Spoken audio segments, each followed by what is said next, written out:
vou mostrar para vocês, a gente vai envolver dois capítulos, tá? A parte introdutória, que é a parte do capítulo 4, e o capítulo 5. Então, a ideia é que a gente ia abordar dois capítulos.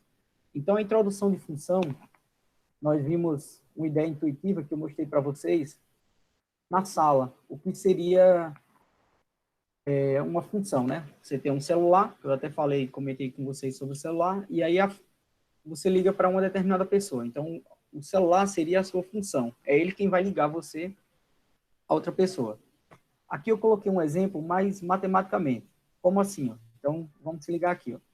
Eu tenho aqui ó, a forma intuitiva, né? Eu vou ter um quadrado de lado L, e o perímetro desse quadrado ó, seria justamente uma função. Quer dizer, eu vou ter uma forma algébrica que representa a função.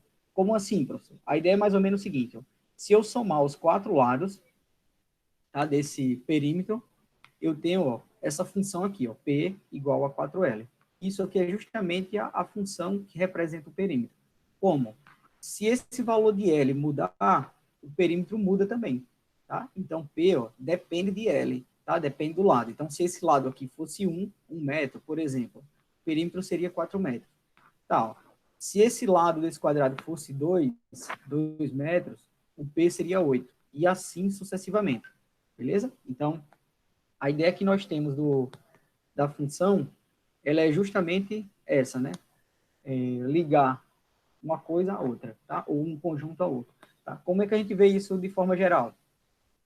Então, nós teríamos a seguinte ideia aqui, ó. Então, o perímetro P é a função, como eu acabei de falar, e L ó, seria o lado do perímetro. Então, aqui eu teria a lei ou a função, é isso? O P a gente pode chamar de variável dependente, que ele depende de L, e o L seria a variável independente. Beleza. A definição de função, ela especificamente, ó, a gente viu também em sala, ó, ela é mais ou menos o seguinte, eu tenho dois conjuntos, eu chamei aqui um conjunto A, um conjunto B, eu vou ter elementos que pertencem a A, então observe que eu estou partindo ó, de A para B, então A seria o conjunto domínio, B seria o conjunto do contradomínio. E F, professor, é a função que vai ligar A até B. Então, eu coloquei aqui abaixo ó, como exemplo. Então, eu tenho aqui um elemento X do grupo A, conjunto A. Tenho aqui ó, um grupo B, conjunto B, tá? Um valor de Y. E F ligando ó, A e B. Beleza. Então, essa é a noção de função, a definição de função. O que eu chamo a atenção aqui? Alguns autores, no lugar de f de x, no lugar de usar f de x para função, ou g de x, ou h de x, eles utilizam y.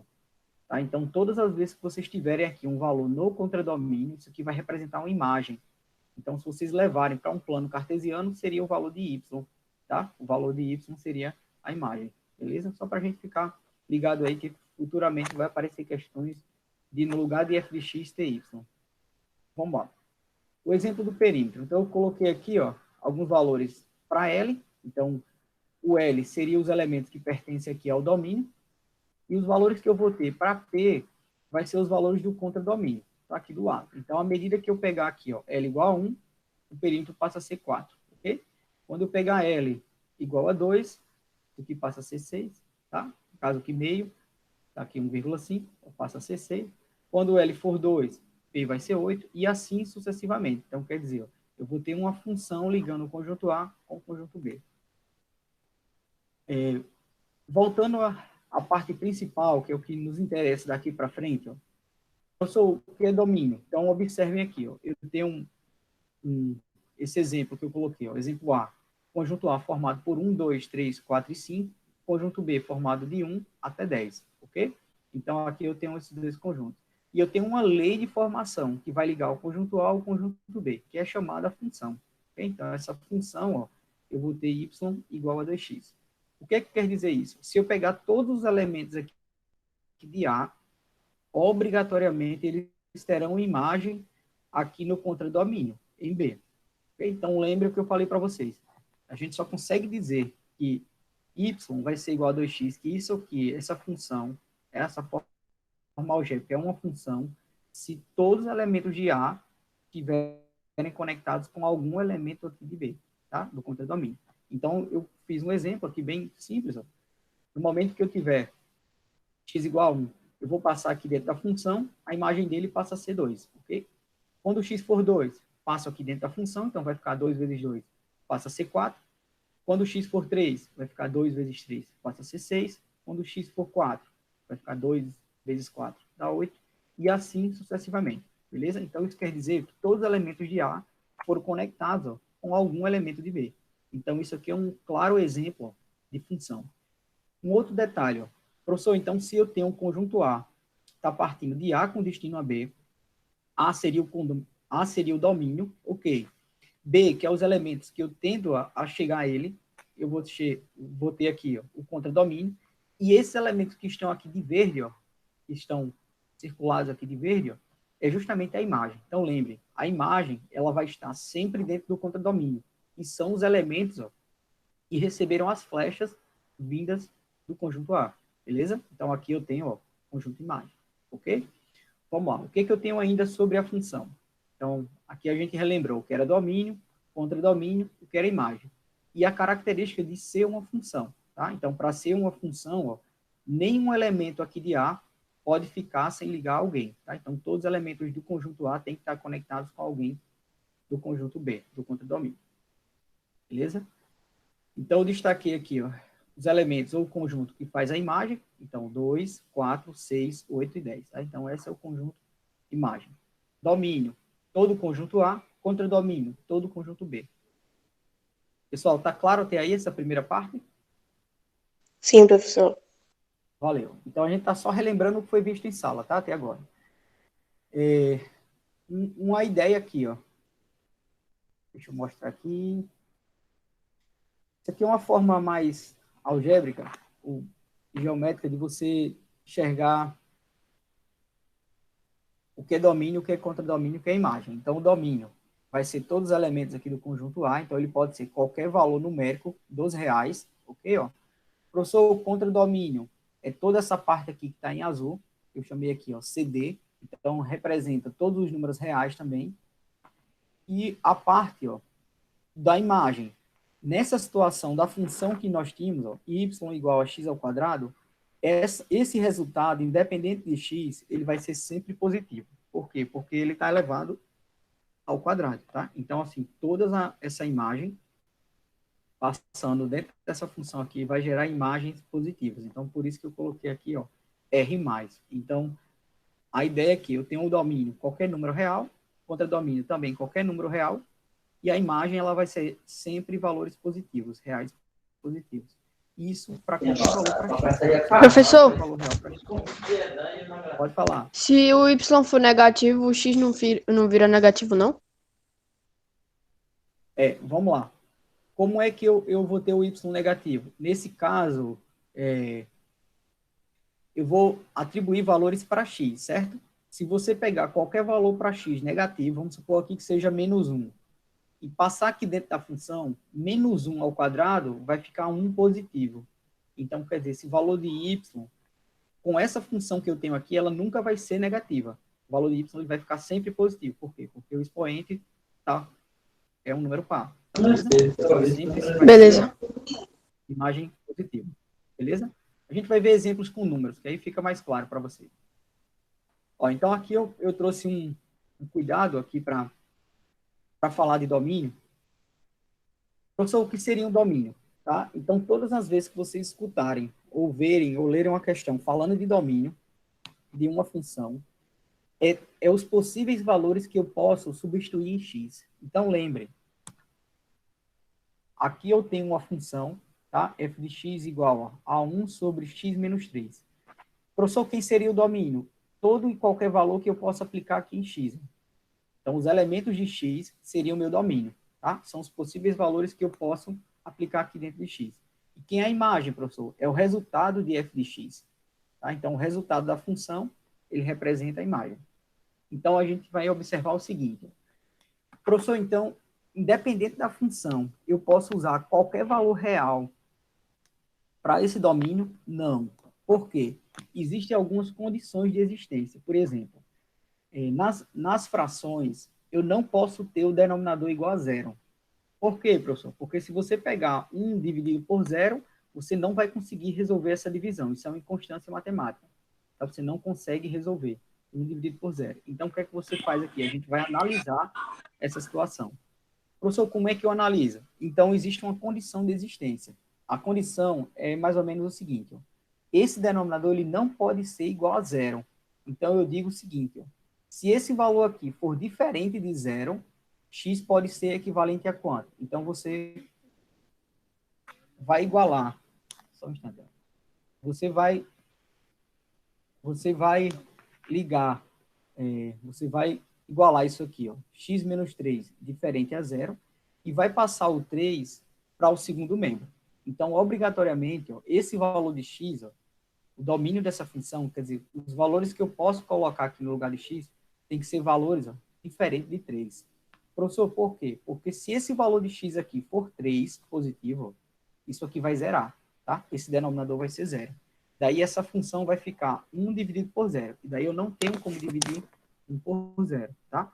O inverso, 0 por 1, o resultado é zero, beleza. Mas 1 dividido por zero, a gente não tem como resolver essa divisão. Isso é uma inconstância matemática. Tá, então o que é que eu posso fazer? Então, existem algumas relações que a gente precisa saber para encontrar o domínio. Por exemplo, coloquei aqui um outro exemplo para a gente determinar o domínio. A minha pergunta que eu faço para vocês, ó, numa raiz quadrada, eu posso ter, dentro da raiz, um número negativo aí? Na Posso, raiz? galera? Sim, dentro da raiz, aqui dentro da raiz, esse resultado ele pode ser raiz de menos 16, por exemplo. Raiz quadrada de menos 16, eu poderia ter aqui dentro da raiz? Não, porque x sempre vai ser positivo. Isso. Pessoal, observe. A ideia inicial é que ó, o valor que eu tenho aqui dentro da função, ó, dentro da raiz, ele obrigatoriamente tem que ser um valor ó, maior do que zero. Por quê, professor? Porque a raiz é uma raiz quadrada. Então, nós não temos raiz quadrada, ó, nós não temos raiz quadrada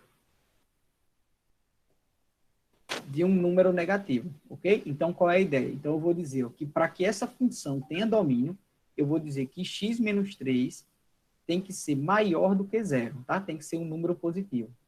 E aí, como é que a gente chega a essa conclusão, professor? A gente chega à seguinte conclusão. Então, eu posso dizer que esse valor de x, ó, ele pode ser qualquer valor ó, menor do que 3, tá?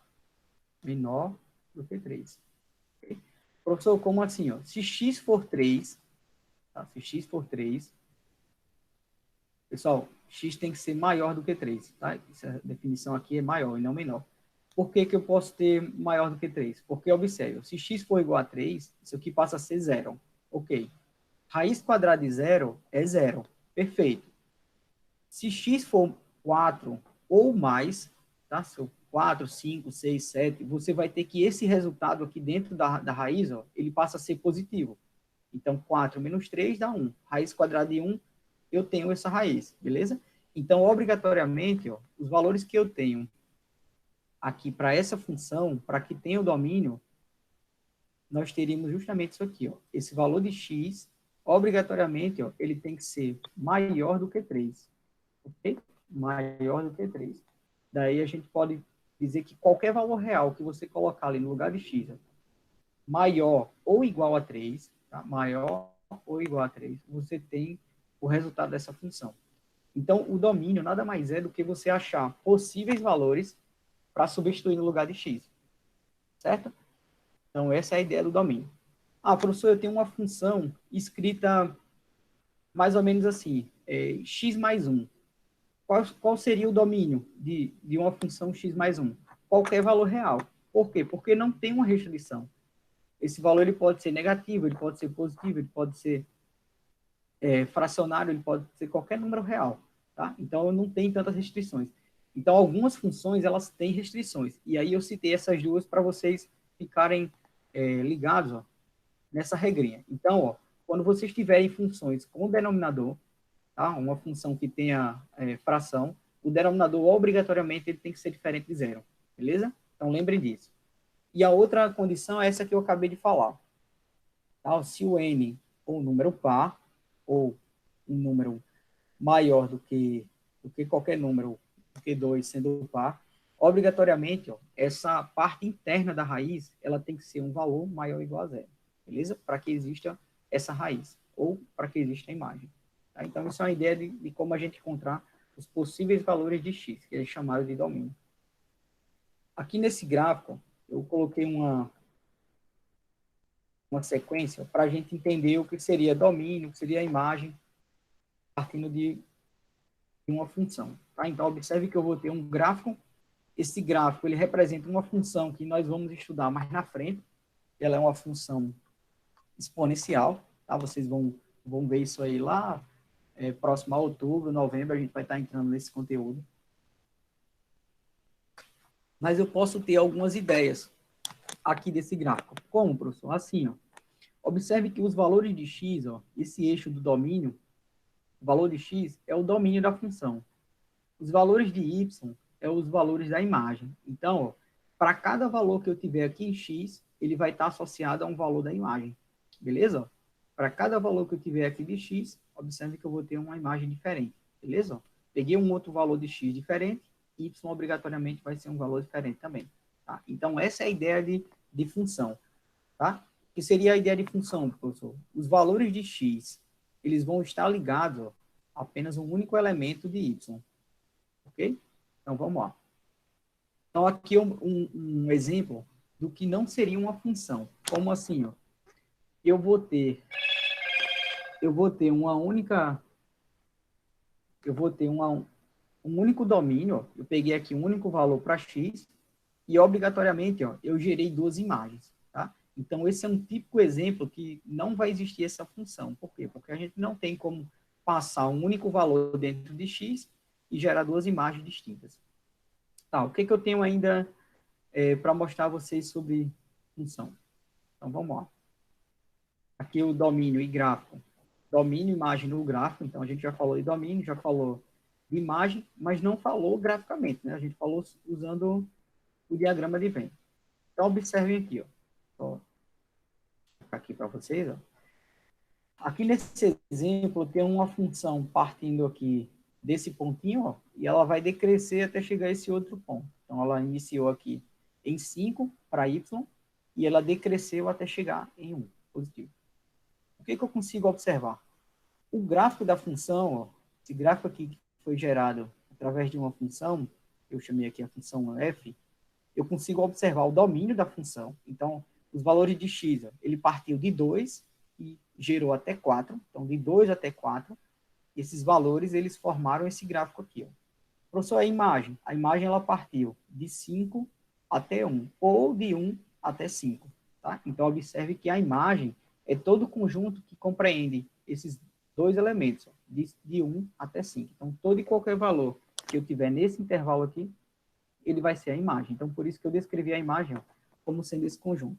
Tá, o que eu tenho mais ainda? O domínio, professor. Como é que eu poderia escrever ele? Nesse formato, de 2 a 4. Então, lembre o que eu falei na sala para vocês. Ó. Quando estiver com colchete, ele está iniciando em 2 e terminando em 4. Okay? Vamos lá. O que eu tenho ainda para vocês sobre conjunto? Lembra que eu falei logo no início do capítulo, quando a gente estava terminando o conjunto, a parte de plano cartesiano. Então, vamos dar uma relembrada aqui. Ó. Professor, o que seria um produto cartesiano? Produto cartesiano é você pegar todos os elementos de um conjunto e associar com todos os elementos de um outro conjunto. Então, ele sempre será associado ó, nesse formato. Então, aqui eu tenho A vezes B, que a gente lê assim, ó, A, produto cartesiano com B. Tá? Isso implica que o produto cartesiano de A por B ó, vai formar pares ordenados. Tá? Então, como é que a gente poderia associar isso? Professor, isso aqui poderia vir o inverso, B vezes A? Pode. Tá? Então, quem vai determinar o início da montagem desses pares ordenados é a escrita desse produto. Então, vamos ver aqui um exemplo. Então, eu tenho um conjunto A, 1 e 2, conjunto B, 2, 4 e 6. Eu vou descrever o produto cartesiano de A para B. Então, o que seria isso? Eu vou associar todos os elementos de A com todos os elementos de B, tá? Então, ó, o primeiro elemento de A é 1, então eu vou associar 1 com 2. Ok? Depois, eu vou associar 1 com 4, depois, professor, 1 com 6. Então, observe que esses três primeiros elementos aqui, ó, o início deles, ó, foi justamente com o elemento 1, que é o primeiro elemento de A. Depois, eu vou associar o elemento 2 a esses outros 3 elementos aqui de B. Então, observe, 2 e 2, 2 e 4, 2 e 6. Ok? E daí eu tenho o produto cartesiano, ó, A vezes B. Okay? Então, só para a gente relembrar aí o que é produto cartesiano. Um outro exemplo aqui de produto cartesiano, já um pouquinho mais complexo. Por quê? Então, ele fala o seguinte, a gente vai montar uma relação, onde essa relação ela vai formar pares ordenados, então, observe, ó, A e B, sendo que esses pares ordenados ó, pertencem ao produto cartesiano de A por B. Tá? E vai existir uma condição. Qual é a condição aqui, professor? A ao quadrado, quer dizer, os elementos aqui do primeiro conjunto, que no caso é o conjunto A, ao quadrado vão ser equivalentes ó, aos elementos de Bzinho, que é justamente os elementos que pertencem aqui ó, ao conjunto B. Professor, como é que eu vou ver isso aqui? Então, quer dizer que a gente não vai associar todos os elementos aqui de A com todos os elementos de B? Vai. Você vai associar todos os elementos de A com todos os elementos de B, mas passando por essa condição aqui, ó. Como? Por exemplo, se eu elevar esse termo aqui ao quadrado, será se em B vai ter um resultado que pertence a esse valor aqui? Então, é isso que nós vamos ver. Por exemplo, menos 2 ao quadrado, o resultado de menos 2 ao quadrado é 4. 4 ó, pertence a B. Então, eu posso associar, ó, seguindo essa condição. Eu posso formar um par ordenado. Então, observe ó, que a gente vai formar esses pares ordenados aqui. Ó. Quando o valor de A, Azinho, for menos 2, então, se eu elevar menos 2 ao quadrado, o resultado passa a ser 4. E 4 é um valor que pertence a B. Então, você pode associar menos 2 com 4. Ok? Professor, se menos 1 elevado ao quadrado, o resultado vai ser quanto? Menos 1 ao quadrado, ó, ele passa a ser 1. Então, está aqui do lado. Outro ponto que eu associei, ó, outro par ordenado. Quando o Azinho for 0, então 0 ao quadrado, passa a ser 0. Então, observe que eu tenho algo que eu consigo associar esses dois conjuntos. Quando o Azinho for 1, 1 ao quadrado, passa a ser 1, está aqui do lado. E quando Azinho for 2, 2 ao quadrado, passa a ser 4. Então, observem ó, que os valores que eu tenho aqui, ó, para essa relação, ó, só são 5 elementos, tá? Professor, mas eu não teria que associar todos os elementos aqui, ó, menos 2 com 0, menos 2 com 1, menos 2 com 4? Não, por quê? Porque existe uma condição, ó, eu tenho que montar a razão, os elementos, eu tenho que montar esses elementos, ó, seguindo essa razão aqui, beleza? Tá? Então, essa condição, essa razão não, essa condição aqui. Então, por isso que eu só fiquei ó, com 5 elementos, porque esses são os elementos ó, que satisfazem ó, essa relação. Produto cartesiano de A por B, seguindo essa condição. Beleza? Então, mais um exemplo de relação. Pessoal, só para a gente encerrar, eu vou mostrar mais um exemplo. Daí a gente volta na próxima aula a partir desses exemplos. Beleza? Então, só para a gente fechar aqui. Ó. Seja um conjunto A formado por 1, 2 e 3. Conjunto B, 2, 3 e 4. E a relação dada ó, por essa condição. Então, observe que eu vou formar pares ordenados, X e Y, lembrando que X vai ser os elementos que pertencem ao primeiro conjunto aqui da montagem do produto, que vai ser A, e o Y, professor, os valores que estão aqui em B, sendo que eu quero ó, que tenha essa condição, ó, X maior ou igual a Y. Então, professor, como é que eu posso montar essas relações aqui? Com um detalhe, na questão ele pede para determinar o domínio, o contradomínio e o conjunto imagem dessa relação. Então, quer dizer, o domínio, professor, eu posso dizer que todos esses elementos de A seriam o domínio. Lembre que esses valores que eu vou encontrar para o domínio, contradomínio, imagem, é da relação e não do conjunto, tá? Então, essa relação, ela obrigatoriamente ó, é o produto cartesiano de A por B, mas que tem essa condição aqui, ó. X deve ser maior ou igual a Y. Lembrando que X pertence ao conjunto A e Y pertence ao conjunto B. Então, eu chegaria a essa ideia aqui, ó. Professor, como assim, ó? O domínio, quer dizer que o 1 não vai fazer parte do domínio? Não. Por quê? Ó? Porque quando eu trouxer 1 aqui para dentro, observe, 1 não vai ser maior do que os valores que eu tenho aqui em B. Então, observe ó, que esse elemento 1, ó, ele não é maior do que 2, o 1 ele não é maior do que 3, o 1 ele não é maior do que 4, quer dizer, ele tem que ser válido para isso aqui. Então, qualquer valor que eu pegue aqui dentro de A, como sendo 2 ou 3, essa condição aqui, ela satisfaz. Então, observe que o domínio dessa relação é apenas os elementos 2 e 3, beleza? Vamos lá. Professor, o contradomínio. O contradomínio pode ser qualquer valor aqui de B. Então, observe, ó, 2, 3 e 4. Então, são todos os valores de B. E a imagem, professor? A imagem são aqueles elementos que eu vou associar A com B. Então, como esse 1, ó, ele não teve associação com nenhum elemento aqui, ó, de B, ele não entra na imagem, tá? Professor, então quer dizer que os únicos elementos que eu vou ter associado a esse resultado da imagem vai ser 2 e 3, isso. 2, ele pode ser maior do que 2, ou igual a 2. E o 3, ó, ele pode ser maior do que 3, beleza? Então, aqui seria uma ideia de relação, domínio contra domínio e imagem. Pessoal, na próxima aula, a gente volta desse exemplo, tá? Então, eu vou iniciar com vocês, ó, mais um exemplo aqui envolvendo função, daí a gente continua mostrando a parte de funções, beleza? Então, eu vou encerrar aqui